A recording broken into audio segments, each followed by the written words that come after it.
આપ જોઈ રહ્યા છો સ્પાર્ક ટુડે ન્યૂઝ સમાચાર વાઘોડિયાથી મળી રહ્યા છે। જિલ્લા પંચાયતના આઈસીડીએસ વિભાગના માર્ગદર્શન હેઠળ વાઘોડિયા સિજાની આંગણવાડીઓ દ્વારા આજરોજ લીમડા વનના આંગણવાડી કેન્દ્ર મુકામે પોષણ ઉત્સવ કાર્યક્રમ યોજવામાં આવ્યો છે। આ કાર્યક્રમમાં મુખ્ય મહેમાનો સીડીપીઓ મોનિશા પંચાલ મેમ, વસ્તુએલના મેડિકલ ઓફિસર ડોક્ટર પારવાણી સાહેબ, પારોલ યુનિવર્સિટીના ન્યુટ્રિશન વિભાગના મેડમ તેમજ મુખ્ય સેવિકા કોકિલાબેન, મુમતાઝબેન તથા 30 જેટલી આંગણવાડીના બહેનો અને બહોળી સંખ્યામાં પારોલ યુનિવર્સિટીના વિદ્યાર્થીઓ હાજર રહ્યા છે। આ કાર્યક્રમમાં મુખ્ય 4 અલગ અલગ જૂથની પૌષ્ટિક વાનગીઓની સ્પર્ધા પણ રાખવામાં આવી છે। મિલેટ્સ વાનગી, ટીએચઆર વાનગી, સરગવાની વાનગી, વિશ્રાતી વાનગીઓ, આ અંદાજિત 40 જેટલી જુદી જુદી વાનગીઓની સ્પર્ધા યોજવામાં આવી છે। કાર્યક્રમના અંતે અલગ અલગ જૂથની શ્રેષ્ઠ વાનગીઓને પ્રથમ, દ્વિતીય અને તૃતીય ઇનામ વિતરણ કરવામાં આવ્યું છે અને મહેમાનોના હસ્તે કરવામાં આવ્યું છે। આ કાર્યક્રમમાં 150 જેટલા લાભાર્થીઓએ ભાગ લીધો છે। પ્રથમ માસે દાખલા તરીકે એ શું લખ્યું છે કે પ્રથમ માસે શું કરવાનું, તો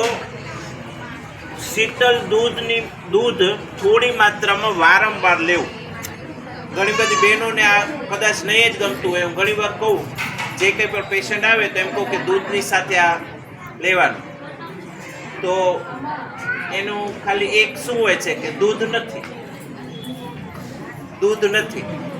દૂધ કદાચ તમારા ઘરમાં ન હોય પણ આજુબાજુથી લઈ શકીએ, આપણે બીજો ખર્ચો કરીએ તો થોડુંક દૂધ માટે પણ ખર્ચો કરી શકીએ। તો ખાલી એટલું જ લખ્યું છે કે શીતળ દૂધને થોડી માત્રામાં પ્રથમ માસે લેવું।